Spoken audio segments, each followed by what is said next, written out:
So, the next thing that happened on Friday night, SmackDown, we get to the next match of the night. It was Rhea Ripley, Alexa Bliss, and Stephanie Vaquer versus Roxanne Perez, Naomi, and Giulia in a 6 women's tag team match. So, yeah, we get to the 6 women's tag team match. In this match, it was a pretty damn good match. The crowd was into it and everything. All 6 of these women was beating the hell out of each other, going back and forth and everything. We see Rhea and Roxanne going back and forth at it and everything, and then at one point, every single woman starts interfering in this match.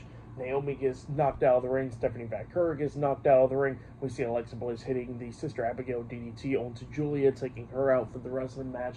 And then Bliss gets knocked out of the ring as well. And then we see Roxanne picking up Rhea, and then Rhea hits the headbutt onto her. But then she tries to hit the Riptide onto Roxanne, but then Roxanne counters that into a nice DDT onto Rhea. And Rhea always sells that DDT so perfectly every single time when somebody counters in the Riptide into a DDT. She always sells it so great.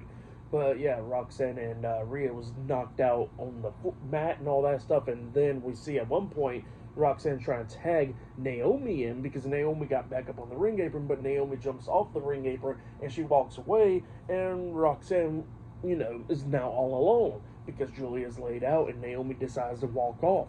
And then Roxanne turns around, she gets hit with a big forearm by Bliss, and then that's when Stephanie hits the Eat Defeat onto Roxanne, and then we see Rhea hitting a Riptide onto Roxanne, pinning her for the 1, 2, 3. So yeah, Rhea Ripley, Stephanie Vaquer, and Alexa Bliss defeated Roxanne Perez, Naomi, and Giulia tonight in a 6 women's tag team match. That's what happened there.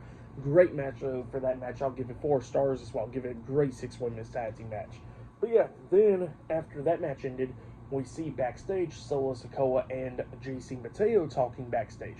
And Solo was talking about this plan where he got for JC Mateo and Jacob Fatu to help him out to become the Money in the Bank winner and all that. By the way, Jacob Fatu's not in this segment at the moment, but we'll get to that in a second.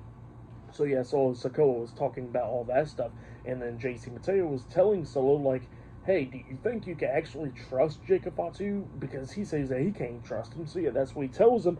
And Solo was like, look, I can trust him because he don't got that much brains. And he says that Jacob's not all there in the head. And he says that, yeah, he's all gas, no brains. And he was laughing and all that stuff. And JC was like, all right, then I guess we'll do that then. So yeah, that's what's going on there. And they walked off. And then we see Jacob Fatu coming around the corner, and he heard every single word. So yeah, that's what happened there. And it seems like Jacob Fatu will possibly be costing Solo Sikoa the Money in the Bank contract tomorrow night. But yeah, that's what happened there. Great stuff there. But yeah, pretty good stuff. And later on tonight, we're going to be seeing Cody Rhodes and Jey Uso going face to face with John Cena and Logan Paul later on tonight on SmackDown. So yeah, I'll see you guys later. Till then.